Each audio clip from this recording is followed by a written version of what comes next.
Satara police दलासाठी सातारा जिल्हा नियोजन समितीच्या वार्षिक निधी अंतर्गत 16 स्कॉर्पिओ, 16 स्कूटी आणि 3 मोठ्या पोलीस व्हॅन बसेस आणि पोलीस विभागाला लागणाऱ्या अत्याधुनिक यंत्रसामुग्रीचे पूजन करून त्यांचे लोकार्पण जिल्ह्याचे पालकमंत्री शंभूराज देसाई यांच्या हस्ते करण्यात आले। यावेळी सातारा पोलीस अधीक्षक तुषार दोशी यांच्यासह जिल्ह्यातील पोलीस दलातील प्रमुख अधिकारी या कार्यक्रमाला उपस्थित होते। यावेळी शंभूराज देसाई यांनी पोलीस अधीक्षक तुषार दोशी यांच्या हस्ते हिरवा झेंडा दाखवून या नवीन गाड्यांचे संचालन करण्यात आले।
जिल्हा नियोजन समिती साताराच्या माध्यमातून सातारा जिल्हा पोलीस दलाला जो निधी आपण उपलब्ध करून देतो त्यामधून गेली 3 वर्ष मी पालकमंत्री असल्यापासून सातत्यानं ज्या सुविधा लागतात गृह विभागाला, पोलीस दलाला, त्या अत्याधुनिक देण्याचा माझा प्रयत्न आमच्या सगळ्या सहकारी आमदार महोदयांच्या सहकार्यातून या ठिकाणी राहिलेला आहे। आज आपण या वर्षीच्या निधीमधनं 24-25च्या वार्षिक निधीमधनं जो निधी आपण पोलीस दलाला दिला होता त्यातनं 16 स्कॉर्पिओ गाड्या, या ठिकाणी स्कूटी 10 किती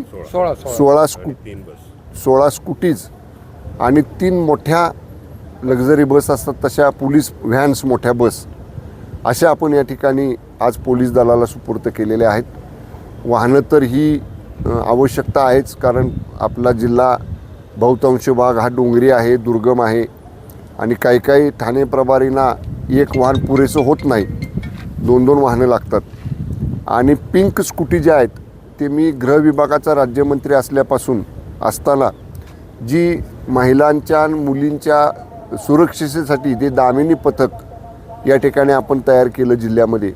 त्यांना पूर्वी आपण मोटरसायकल दिल्या होत्या, पण ह्या स्कूटीज ह्या विशेषतः कॉलेज परिसर, प्रायव्हेट क्लास परिसर किंवा तुमचं गार्डन्स वगैरे, मॉल्स जिथं मुलींचं महिलांचा वावर असतो, अशा ठिकाणी या स्कूटीजवरनं काही वेळा सिव्हिल ड्रेसमध्ये, काही वेळा युनिफॉर्ममध्ये हे पेट्रोलिंग करण्यासाठी त्याचा वापर होणार आहे। प्लस आधुनिक काही इतर साहित्यसुद्धा आहे जे गृह विभागाला आवश्यक आहे, त्याची खूप मोठी यादी आहे। ते सुद्धा साहित्य आज आपण पोलीस दलाकडे सुपूर्द केलेलं आहे। याच्या पाठीमागचा उद्देश पालकमंत्री म्हणून माझ्याबरोबर काम करणाऱ्या आमच्या सर्व इतर 3 माननीय मंत्री महोदय आहेत त्यांचा आणि सर्वच आमच्या जिल्ह्यातल्या मान्य आमदार खासदारांचा हाच आहे की पोलीस दल सक्षम झालं पाहिजे, त्यांना सुविधा चांगल्या मिळाल्या पाहिजेत, त्यांच्याकडनं चांगल्या रिझल्टची जेव्हा आपण अपेक्षा करतो तेव्हा त्यांना उपलब्ध साधन सामुग्रीसुद्धा चांगली दिली पाहिजे आणि म्हणून तो देण्याचा या माध्यमातून एक प्रयत्न आम्ही या ठिकाणी केलेला आहे। अजून देखील या वर्षीच्या निधीमधनं असंच किंबहुना याहीपेक्षा अधिक चांगल्या सुविधा, साधनं ही पोलीस दलाला जिल्हा नियोजन समितीमार्फत या ठिकाणी दिली जातील। आपल्या तालुक्यातील जिल्ह्यातील बातम्या सर्वप्रथम पाहण्यासाठी आजच सातारा न्यूजला YouTube चॅनलवर सबस्क्राईब करा, लाईक करा, शेअर करा आणि बेल आयकॉन प्रेस करायला विसरू नका।